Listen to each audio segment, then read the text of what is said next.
and welcome to Alzheimer Speaks Radio. I'm your host, Lori LeBay, and I'm so excited that you're joining us today.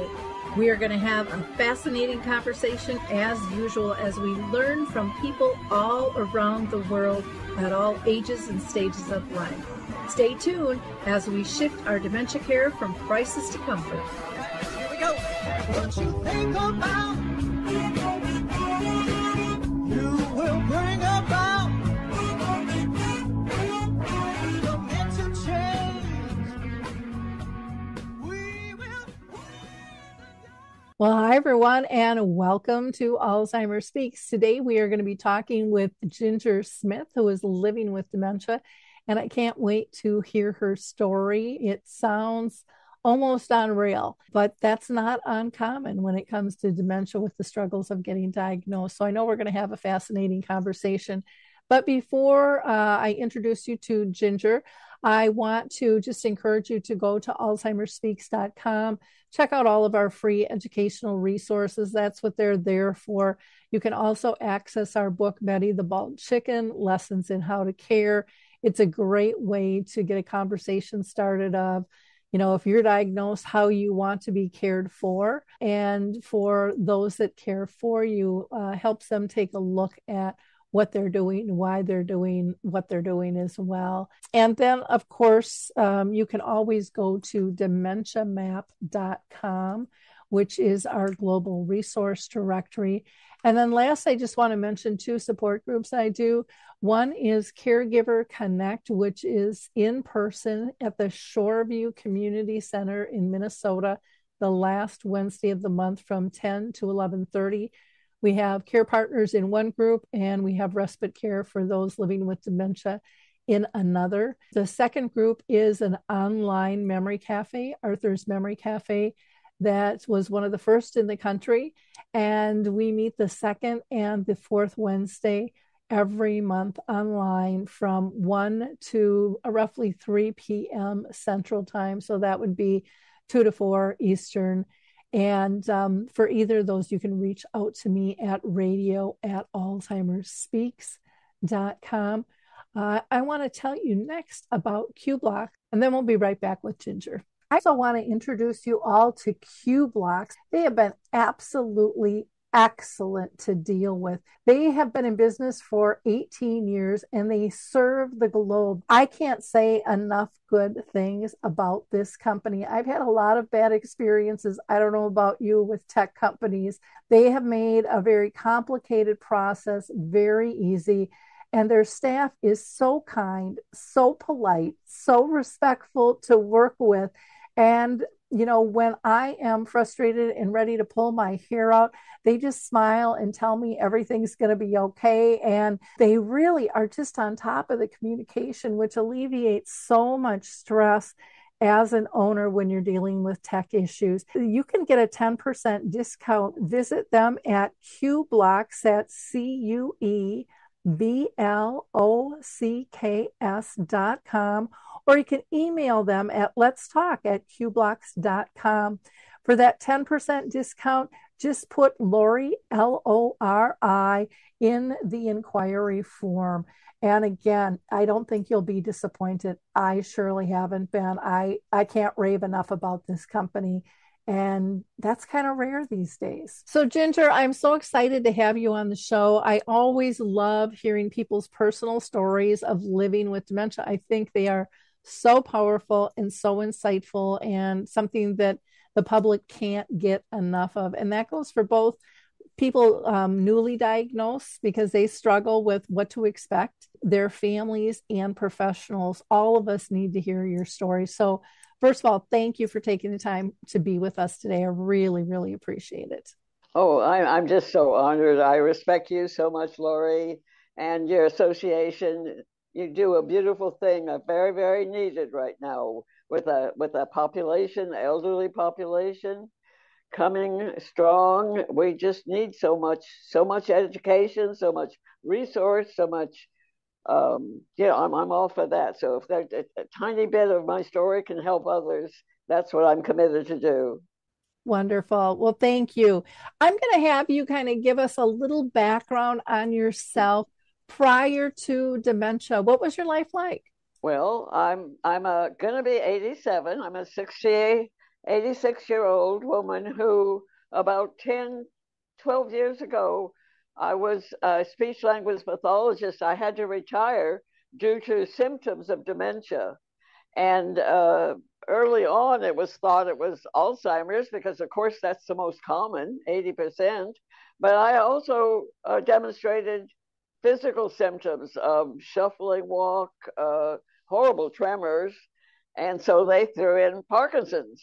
Well, that wasn't enough because I also exhibited a behavioral component, just temper, lewd behavior, things that just weren't me. And so I ended up actually in a wheelchair and then sent to a nursing home because I fell 8 times and ended up in the nursing home, bedridden, aphasic, hallucinating, tremoring, couldn't hold a pen or pencil, dysphagic, couldn't eat, um, all those things, and on all sorts of meds. I was on 30, no, not 30, 20 different medications. And when they removed the curative ones, as they do when you're in hospice, oh, I was in hospice dying, when they removed all the curative ones, just left the pain relievers, somehow, and I still don't know how, I began to get better.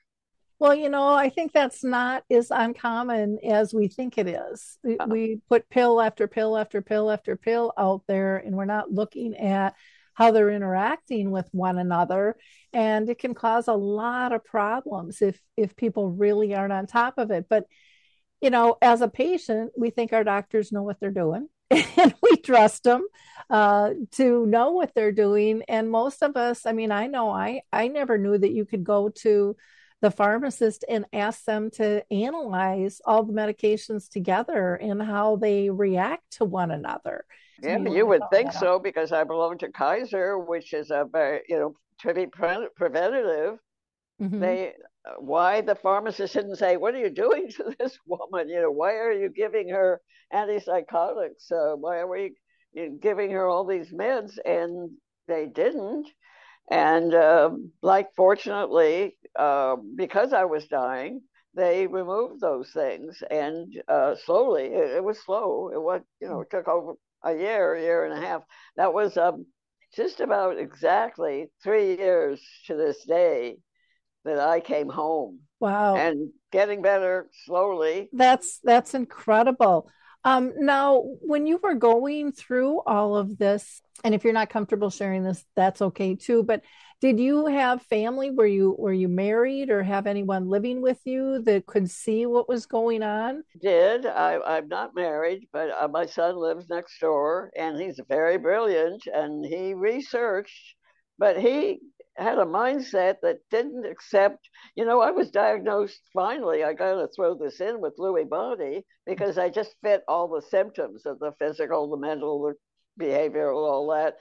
And when I started to get better, they changed it to dementia with Lewy body features.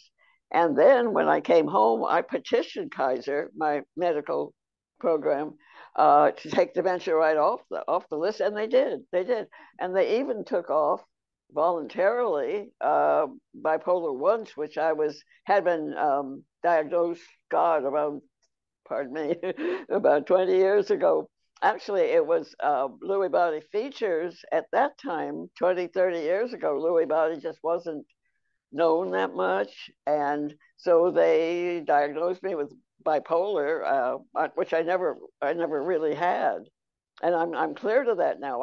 I'm on one medication for high blood pressure. That's all. That's over the counter things for my backache, but only one prescription med now. Well, I know when you were talking about having different types of behaviors and stuff too, I was wondering about frontal temporal lobe because that can change your personality and how you act and react to things as well. But it's, most people don't understand that you can have more than one type of dementia. People think it's, A, B, C, or D, and you hit the trifecta, Yeah. and probably more I so with love your that. diagnoses. And it is kind of a crapshoot out there in terms of what the doctors do and don't know, and what they understand. And when you come to realize that, that's pretty dang spooky. I love that trifecta. Yeah. I'm petitioning right now, Kaiser. I want to look up my records. It's such an incredibly wonderful thing that happened. I'm so full of gratitude and appreciation. They didn't mean to do what they did. It was the lack of knowledge and the lack. I think our problem with, well, I'm going to say with Alzheimer's or any form of dementia, you're just not looked at the whole person. That they'll pick a one thing and they'll say, "Oh, that's it. She's got that," and then all the other behaviors, everything else was just kind of shoveled under the rug, so to speak, and they focused on that, on just one thing, and it's multifactorial, like you say. Yeah. Well, and I think some people would say too, as you age, sometimes some doctors don't take you as seriously. But then you look at all the young people being diagnosed that can't get a diagnosis either. Right. know, and it's real easy to say it's a mental health situation when they don't have answers, or well, they're depressed. Well, who the heck wouldn't be when you're having those types of symptoms? Who wouldn't be confused? um Right, right, absolutely. I think my family, they really cared, but they listened to what the doctor said and they formed their own opinions. When I came home, it was pretty horrifying because I was dying. They sold all my furniture, so I came home from almost an empty condo here with a hospital bed in the living room. Now, I want to say there's some wonderful people in my life. I now have a bed in the bedroom that it was just all covered with junk, and I can get my son to come out and visit. So a lot of good things have been happening in my life, and I'm very appreciative. Well, that's an amazing attitude to have with all that. A lot of people would be spinning in the past, and you're really living in the future Thank and you. in the present moment, which I think is so important because we can't control, what happened. We can learn from it. And it'll be interesting if you can get your hands on your records. Yeah, I'm sure they'll be paranoid you're going to sue them or something because that's usually where they go. But again, it could really be a good learning tool. Yeah, I'm really lucky because I've been a member of Kaiser for over, God, it's been almost 40 years. I worked initially as an administrative assistant to the chief of staff. Then I put myself through graduate school as a transcriber, a transcriptionist, and then I went back and worked for Kaiser as a speech therapist. So I have a long history, and I looked it up. I spent many a night looking that up and comparing my symptoms. I do a lot. I love a researcher by heart. And I also want to let people know that I also worked at Stanford Neurology Clinic as a speech. So I have a certain amount of knowledge in the field. I Mhm. worked as a caregiver myself. I took caregiver training. And I just want to, if I could just throw one thing out, because the people are, they hear me and they form opinions on what happened. But I believe I actually was what they call it early onset because I had symptoms in the 60s, the 50s. I actually had symptoms long, long before of dementia that I kept overcoming. I don't know if you Mhm. know my history, but I kept overcoming, complex trauma, Mhm. alcoholism, long history of recovery, thank goodness. But the bipolar thing I already mentioned, I kept overcoming, and I think that helped give me resilience. Mhm. So when I was in my 70s, I was working with autistic kids. Actually, that was hard. 70 Yep. years old, and I just couldn't overcome anymore, and it just took me, and it wasn't long that I ended up in the nursing home. I fought it. Well, actually, by the time my family put me in the nursing home, I had like learned helplessness Mm-hmm. and a nausea where I didn't really know. I just didn't understand that I had dementia. I knew something was wrong, desperately wrong. Mm-hmm. But even with my working with dementia patients, I didn't ascribe it to me. Sure. Yeah, Well, it's interesting because you had mentioned the Parkinson's and the Lewy body, and then you had talked about the bipolar, and a lot of times they will give antipsychotics for those, which sure, really just they blow up Lewy body symptoms. absolutely. And so there's so many different antipsychotics out there that people really have to stay away from. And even just, patients with dementia in general, things like Valium. I can't remember all the names of them, but I mean, there's just so many different medications that make such a huge impact. And if a doctor doesn't know those, counter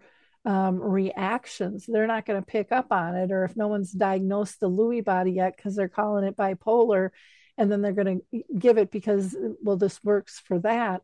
There has to be a rhyme or reason. And I know with those medications, typically they follow up and they see how things are going. And sometimes they do blood draws and things like that even, but they need to listen to the families of what has changed since those medications have been given. Well, and also, I truly believe that it's the social behavior of the caregiver and the caregivers, both in family or that there are other ways you can treat a person with dementia than there are like they're like, for instance, I'll throw out creative fibbing, for Mm-hmm. instance, or just getting into their world or understanding that they don't realize. I didn't mean to be mean. I'm going to also say that I lost 140 pounds because I believe food was lava. I wanted to eat. I would look down at that plate and there would be this moving lava and I couldn't get it to my mouth. So fortunately, I'm normal weight now, but I was emaciated at one point, and like I say, dying. So um, I also want to throw out, if I can, you mentioned, or I want to mention the fact I am writing my memoir because I'm hopefully it'll be of help for people. And as far as my research, and I did add a tips for caregiver part. Maybe, oh gosh, I think it's around 10 pages. The whole darn memoir is 300. Yeah. And I had resources. You, of course, Oh, you're thank you. yeah, and so I think it would really be for both patients if they're newly diagnosed, they can absorb it. Certainly for caregivers, that's what I would love to provide that information to help them. It's a terrible, terrible grind. My heart goes out to caregivers. They have the hardest job in the world. My poor family or the people who cared for me, you know, my behavior was so abhorrent. It was nasty, terrible things that I did.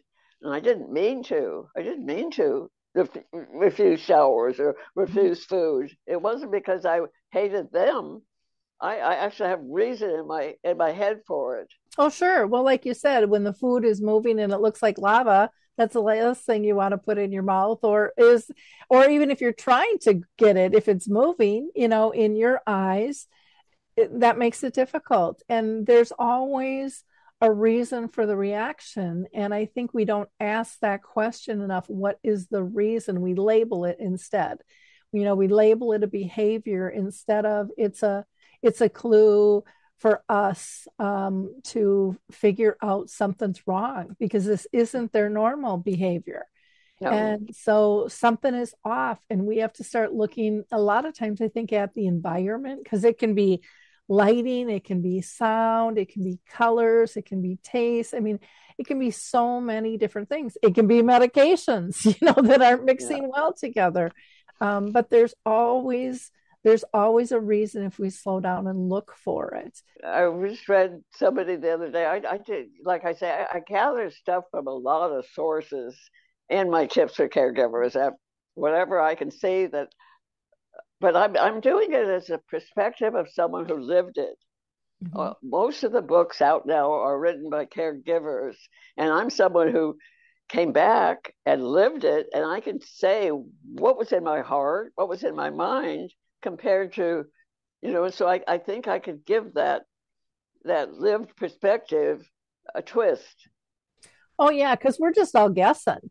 We're not in your body. We don't know what it feels like, what it looks like, what it sounds like. And so yeah, if we can hear, that's why I think it's so important that we talk with people like you, because that lived experience, there's nothing more profound and exacting, and gives us great insights how to care better than hearing Yeah. what the actual needs are out there, what it felt like, I mean, because you might be able to figure out even what triggered some things Oh too. yeah. um, Yeah, I refused showers because I had lost so much weight. My rear end was bony, and mhm. sitting on those shower bench without a towel or a padding was agonizing for me. So I was screaming bloody murder. The water coming down scared me. They, they need to adjust the temperature before they put you in, and then do it. Little things like that. I have in my tips for caregivers that I can say that's why I was acting up. Like, and it's not because I was trying to be mean, because it just looks on the surface like this person is horrible. Well, they, I wasn't. I was another person. I'm not that person anymore. Yeah. Fortunately for my family, but it's taken a long time, Lori. I was ghosted for Mhm. quite a bit of time by many members of my family when I came home because of the way I acted. I'm getting them back. It's good, but it's all those little things. I remember my mom, she used to love the water, and all of a sudden she didn't like showers, and she was starting to really act out. And I thought there's got to be a reason. And I happened to be at a Teepa Snow conference, and I talked to her afterwards. And I'll never forget this. Teepa said, "Well, as we age, we lose our fat pads." And I said, "Well, my mom's a big woman." She says, "It has nothing to do with size. It has to do with the nerve endings being closer to the skin." And she Yeah, said, "So when we have, and this was before rain shower heads were really popular and stuff, but we have that hard, forceful water pouring right. down." She says it's like somebody pounding on their back. It hurts and it's a shock. And then, like you said, the temperature, little things Mm-hmm. like starting at the feet and working our way up. And people will say they're cold. Well, then throw a towel over them. What's one more wet towel? Yeah, So nobody gets hurt and the job gets done. And you don't have to worry about infections and disease, if someone is fighting their showers all the time, because that can be a whole nother ball of wax. It's using some common sense. But again, you don't know what you don't know. And if we don't have these right. conversations, then more people, the more conversations like this we have, the more people will get educated and they can share that information. Every community, as far as I'm considered, should have handheld rain shower heads in their Uh, bathrooms. And I know they right. still don't. Yeah, I actually did an interview with Teepa Snow about a year and a half ago, and she asked me back. And I'm going to be Mhm. on her program tomorrow. She called me a unicorn. I love that. Yeah, because I have kind of a phoenix too, rising from the ashes. I was really, really tickled that she did because I really respect everything everything she talks about. Yeah, she's got it.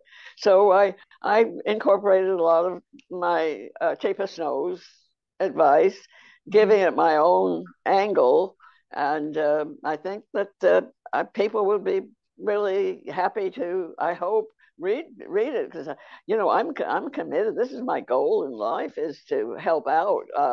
It's my purpose.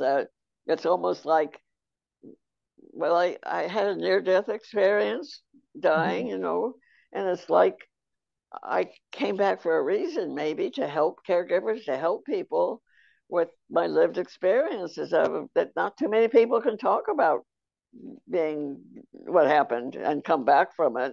And I fortunately have, and with great gratitude. So, and I'm so glad that you present what you do, and that my unusual history, that you have accepted me to talk about it. Because a lot of people are not too thrilled with some of the things I talk about, the giving up the meds, for instance. They don't, or treating people, understanding that they don't mean what's happening on the surface. So you got to go deeper. Some of them, they're, and then they make the comment, well, you can't recover. Well, hey, hello, I did, and I have something I hope to say.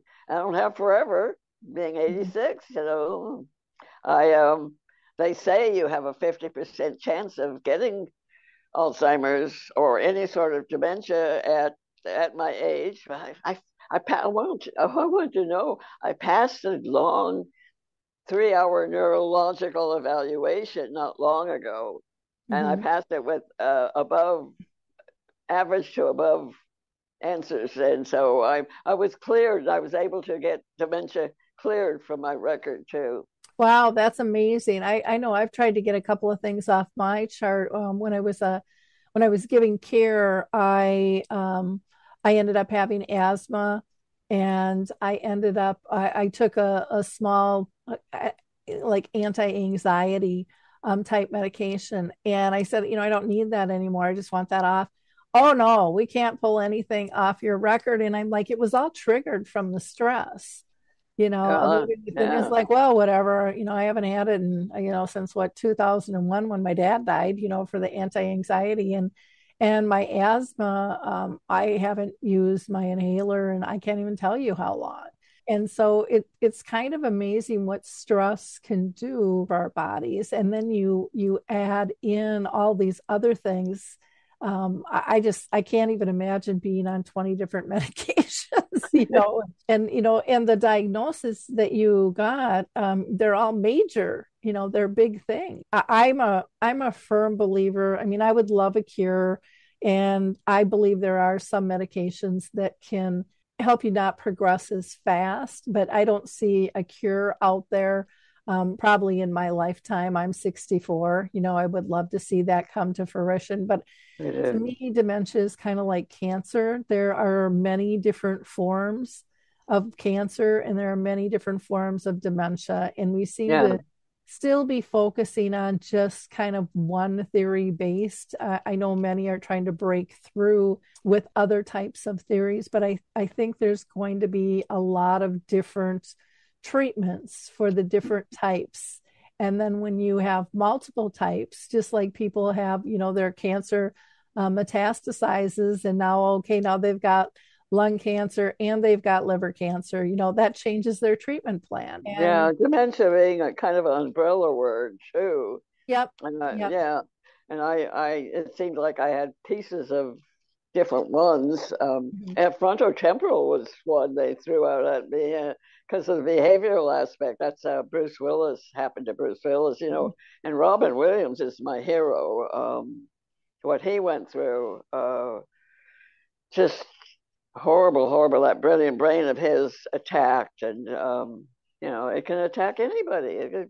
It's it, there's no limit to the race, the age, the country. It pretty much it's universal. Yep, doesn't care how much money you make or don't make, or Um, if you've been a good person or not. In right, other right, people's eyes, right. it's Well, that's an interesting point. We're expecting the poor caregivers to love the person with dementia. What if they were pardon yes, that's my I was no saint. When I aggravated quite a bit of my family quite a bit before I got the dementia, so that added to the ghosting, I Mhm. think. But I'm different. I the experience I had really changed me for the better. I think I'm a better person now. I'm Mhm. certainly working really hard at being understanding and being honest, and um, be transparent, as they say, all this new stuff coming. It was like I was an alien being born because I was had my dementia in 2019 during COVID, and I was in this lonely room. The nursing home I was in kept losing people left and right. It left me with only me and her mother, and I was totally isolated. People wearing masks. I'm hard of hearing. I couldn't understand people, so I went through that horrible experience of. I thought I was a granny drop.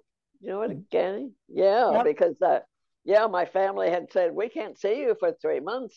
So what? And it wasn't. I went through thinking that was happening to me, and then one day they pushed me past a TV, and I saw people wearing masks, and I realized, oh my God, I'm not. That was so overwhelming.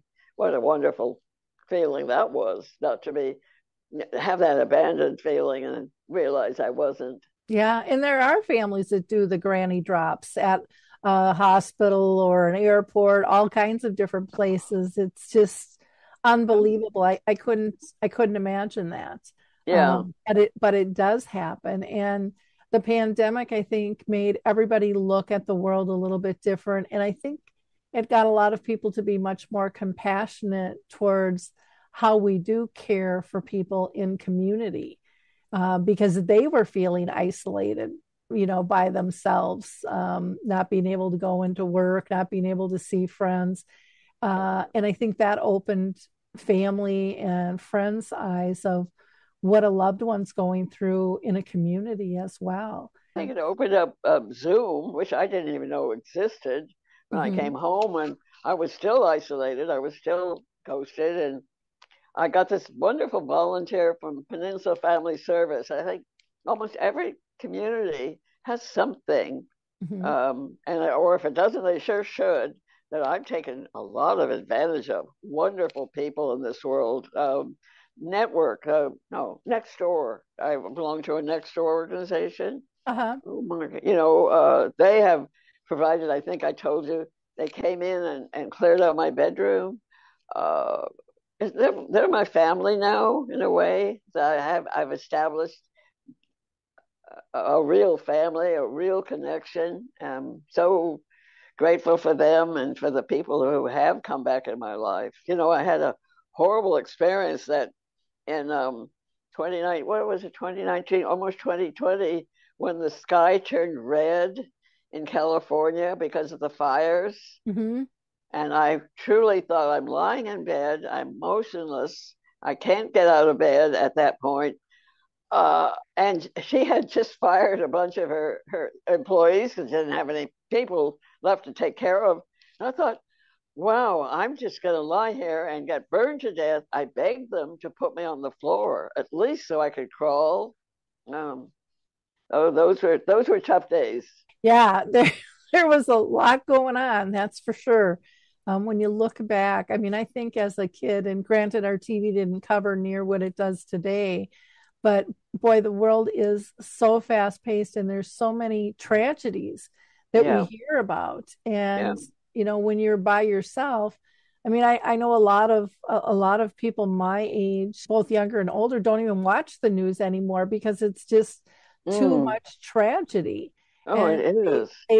they can't take it, and so they choose just to turn it off and try to live a more simple life.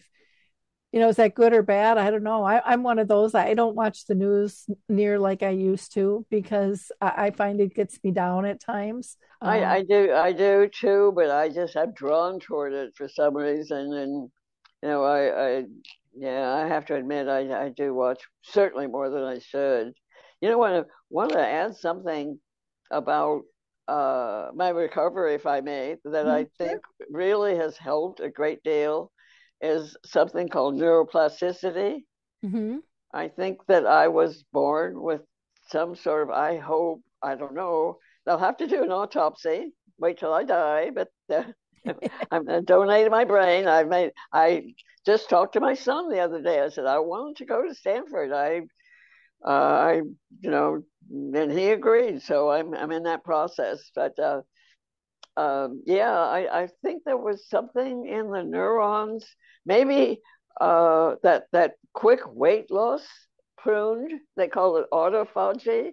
Maybe pruned some neurons, and they were folded. That's what happened with Lewy body. They were able to open up, and there's so many exciting things coming down the, like you say, maybe not in your lifetime, maybe certainly not mine, but I'm seeing stuff left and right in my research that it just shows that I think it's going to happen. I really do. Well, there's a lot out there now with I can't remember what it's called, but it's like electric therapy and changes to the molecules and stuff. I mean, Yeah.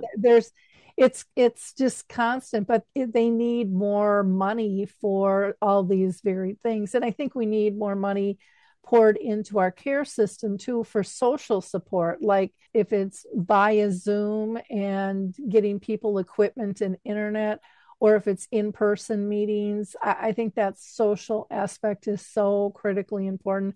I really think that's why my mom lived 30 years, was because she was socially Oh, connected. well, I'm a member of a number of, what do they call it, social support network.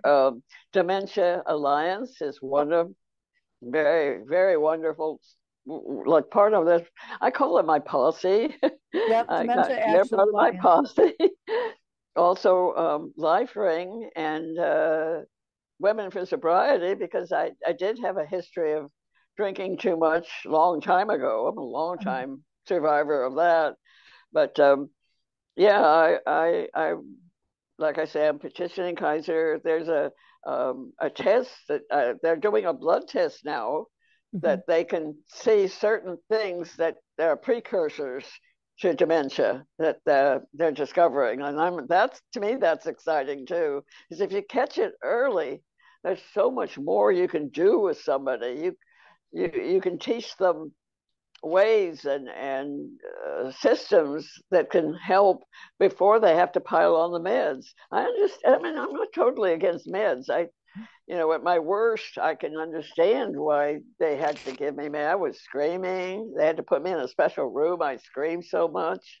Um, yeah, I think that if that's why I love the fact that your organization was really pushing forth for early recognition Mhm. of the possibility of dementia, and go ahead and get tested. It can only benefit you and your loved one, because you don't have to go to the end up in a nursing home and totally isolated. You can work with them in their home as long as possible. I really think that was so important. When I finally got home, I changed my diet. I mean, there are a lot of things that can be done: exercise, diet, music. There's so much more than just shutting someone in a room and giving them meds. Yeah. Well, even just hydration for yourself. I mean, Yeah, hydration. if you're not eating and you're not drinking fluids and they're still giving you the same amount of medications, that's going to have an impact, Yep. on your body. And dehydration alone can cause dementia symptoms, lack of sleep. I mean, there's so many different variables, the Mm-hmm, mm-hmm. exercise, the food, the social interaction. I mean, and the list keeps growing, all the time in terms of what all can really impact living healthy. And so many people, like you said, getting diagnosed early, they may or may not have to give up their jobs right away, depending on the company, depending on the symptoms that they have. I would love to see more companies working with people to be able Yeah. to have someone stay on the job, maybe change their responsibilities a bit. But boy, getting booted out the door, that's hard on the ego. And that happens to a lot of people. They're just told, no, you can't work here anymore. You know, I worked till I was 75 with the wild kids, and my symptoms were showing, and I fought it. I got pretty good at what they call, not sundowning, but they call it sunshining, mhm. where you can rustle up really intelligent conversation when you have to, like in front of a doctor. So here my first family is saying she does this, she does that. And I'm like, well, here I am, alert as can be. Walk out there and I'm like, it took every bit of my energy to appear normal, fought it so hard. And all the time my poor family would see me at my worst. It caused a lot of stress between us. Yeah. Oh, and that's so common. Families say that all the time. It's like they acted perfectly fine at the doctor, and the doctor's looking at us like, what's going on? Or family members come in from out of town or friends, and they're like, they're Oh, yeah. fine. What are you talking about? And people with dementia kind of giggle in the background a lot of times afterwards when they Sure. realize what happened. And it wasn't to be deceitful, but again, you're trying to protect your own dignity. Absolutely. Your pride, your dignity, you're thinking you're not as bad as you don't understand what is happening to you. You I advise people maybe do a video, do a video. Although, when you're deep into dementia, denial is such a big thing. You can watch a video yourself misbehaving and it's just clueless. Well, that's not me. You faked it or something like that. Yep. I was hallucinating. People were coming in the house. I remember every one of my hallucinations compared to dreams. I forget dreams right away, but I can recite them to you just right now. They were usually about an animal being tortured, and I was able. This is another thing I would really be able to help caregivers with is that I was able to use lucid dreaming with my hallucinations, and I was able to give them a happy ending, a happy, like I had a injured donkey that was, and she ended up me. I was the donkey. I ended up in a special animal preserve, happy. So I'm able to teach things like that, and yet I haven't quite got the caregivers to accept me yet, like I talked about before. I almost see me kind of as a threat to their caregiving. Yeah, I think a little bit that's my family was a little bit that way. They wanted to be the heroic caregivers, and here I am recovering and saying, "Wait a minute, I want to shower myself. I want to use the remote myself." And it was tough wrestling that from them, but my independence and my pride, I fought hard for it, and things are better, Lori. They're 100% better. My Christmas, people showed up that haven't showed up in my family in a long time. It was nice. kind of beautiful. Yeah, it was. Well, you're fighting against stigmas where families have been told Stigma. they can't learn anything new. So why are you telling me that they can learn something new? You're not a doctor. The doctors are telling us over and over and over. And yet, I do a thing with Mary Crescenzo, who's a master artist out in California. And we do it by Zoom, and it's called Dementia in the Arts. And people showcase their artwork, and many of them never did art before dementia.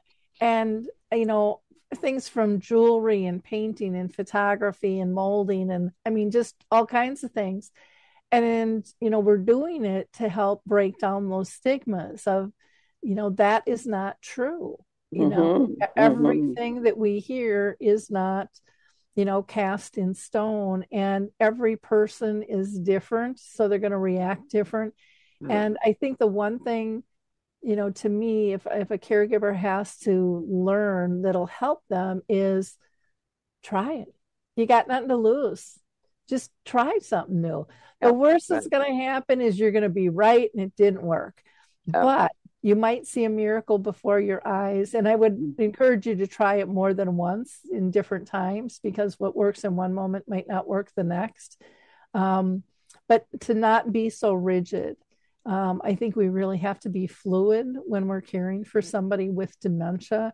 And we have to be open to new ideas, because what we have right now, it's better than when my mom got diagnosed, but it's a long ways from being perfect. Long way. I like to say you have to enter their world. You have to um, be generous. Be ask them, for instance, ask them how to do something, and make them feel like they're part of the your home. That I have a value. I Mm-hmm. just felt valueless for. I felt like my bathroom habits were disgusting to them. Well, understand why. I didn't know what I was doing with that, and I think a lot more, like you say, a lot more patience, a lot more um, realizing that the person, their mind is so mixed up that they don't know what they're doing. I didn't realize what if I did something disgusting, that it was disgusting, for instance, or that I was asking questions over and over, or begging. There's a big one. I don't think people, and to this day, doctors realize how much pain can affect a person with dementia, because I had a terrible back problem that was totally dismissed. Oh, she's malingering. And even in hospice, where supposedly they give you all kinds of medication, I wasn't given the medication that I should have been given. I came home and I had begged for an MRI. And when I had that MRI, it showed I have severe spinal problems, and all that time I was just, she's malingering. That Mm-hmm. hurt. That really hurt. Yeah. So if the caregivers can start maybe a little trust, Mm-hmm. that I believe that, and so that's why I think my story can help people. If I would be happy to send it out to anybody who's interested in what they call NPF. I send Oh, an a email. PDF. PDF. Yeah. Yeah, sure. Just send it. You give me your email, and I'll send it out PDF. It's long. So if you only want the caregiver section, let me know. I can just send that, specifically that, or the Okay. resource section. But I go into quite. Someone said that it's not an autobiography. It's a not autobiography. Because I come up had a pretty interesting life as a yeah, lot of stuff happened, and I kept overcoming. I had to watch my baby die. That was tough. My mother's euthanasia, my son's prison, a lot of stuff I kept overcoming. I think that helped me in the long run, to help my quote unquote recovery, Mm-hmm. because of building up the resilience. Oh, and compassion, Laura. I got to add this one in. It's so important. And I think it was the compassion I felt for my poor little caregivers, who were small Asian women mostly, could not lift me because my body, I would just fall to the ground. I would crumple. And so they had to leave me in bed hours after hours, diapered, just, and so I swear one day I said, I'm going to stand for these people. I'm going to stand for us. And I think compassion was the trigger. I think it was the trigger to start my recovery. I really appreciate you taking the time to be with us today, Ginger. And her phone number is 650-585-3233. And email is ginger and then speech, SPEECH @gmail.com. And feel free to request her book, or maybe you have a question for her. I'm sure she would be more than glad to answer. And I would highly recommend for our audience, be a giver of hope, like, click, and share. Pass Ginger's stories on to others. You don't know who in your sphere of influence needs to hear what she has to say. This is such an uncomfortable conversation for so many It people. is. And yet, I feel personally, I mean, I know I've learned from you today. I know people who are diagnosed or are struggling to get a diagnosis would learn from you, their families, as well as professionals. None of us are in this alone, and we all have an effect on anyone who's diagnosed, and the ones that care for them. So we have to have these conversations out loud, without embarrassment, without judgment, and just learn. Again, Ginger, thank you so much for your time today. And I would also like to just remind people, if you're looking for some free educational resources, you can go to alzheimerspeaks.com. We've got a ton of them there. You can also access our book, Betty the Bald Chicken, Lessons in How to Care. And if you're looking for someone for a conference or staff training, I do that as well. And I'm sure Ginger would love to talk to you as well. So we've got resources, tap into them. Have a brilliant week, everyone. Bye now. I'm so honored. So honored. Thank you, Lori. Hey everybody, Jared Sebesti here, host of Retire Repurposed. This podcast is dedicated to help people transition into fulfilling and purposeful retirements. Retirement is a big life change. In fact, the two most dangerous years of a person's life are the year they were born and the year they retire. Few people could just flip the switch from working a career 30 or 40 plus years, retiring on Friday without methodical steps to living what we call a repurposed retirement. To listen now, search Retire Repurposed on your favorite podcast platform, Senior Resource, or Life Audio.